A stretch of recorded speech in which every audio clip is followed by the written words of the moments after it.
আসসালামু আলাইকুম। আশা করি সবাই ভালো আছেন। আমিও খুব ভালো আছি। আমি আইয়ুব খান। এই হলো আমার চাষকৃত আমেরিকান 5G গুয়াতেমালা হাইব্রিড ঘাস। আজকে 2 মাস বয়স।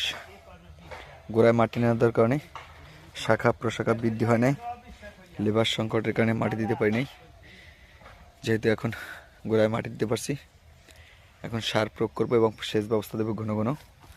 তাহলে শাখা প্রশাখাও বৃদ্ধি পাবে, ফলনও দ্রুত বৃদ্ধি আসবে।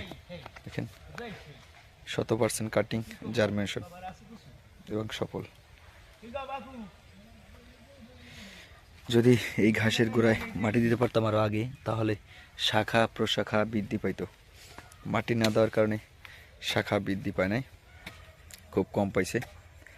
দেখেন চাকা মাটি তুলতেছি, চাকা মাটি তুলে দিই যাতে বর্ষার সময় সমস্যা না দেখা দেয় এবং ঘাসটা টিকে থাকে। আসসালামু আলাইকুম। আশা করি সবাই ভালো আছেন।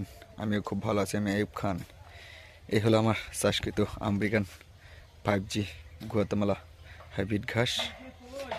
আজকে 2 মাস বয়স। গোড়ায় মাটি না দেওয়ার কারণে শাখা প্রশাখা বৃদ্ধি হয় নাই। লেবার সংকটের কারণে মাটি দিতে পারি নাই।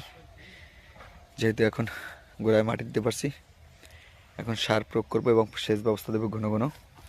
তাহলে শাখা প্রশাখাও বৃদ্ধি পাবে, ফলনও দ্রুত বৃদ্ধি আসবে। দেখেন 100% কাটিং, জার্মিনেশন এবং সফল। যদি এই ঘাসের গোড়ায় মাটি দিতে পারতাম আরও আগে, তাহলে শাখা প্রশাখা বৃদ্ধি পাইতো। মাটি না দেওয়ার কারণে শাখা বৃদ্ধি পায় নাই, খুব কম পাইছে।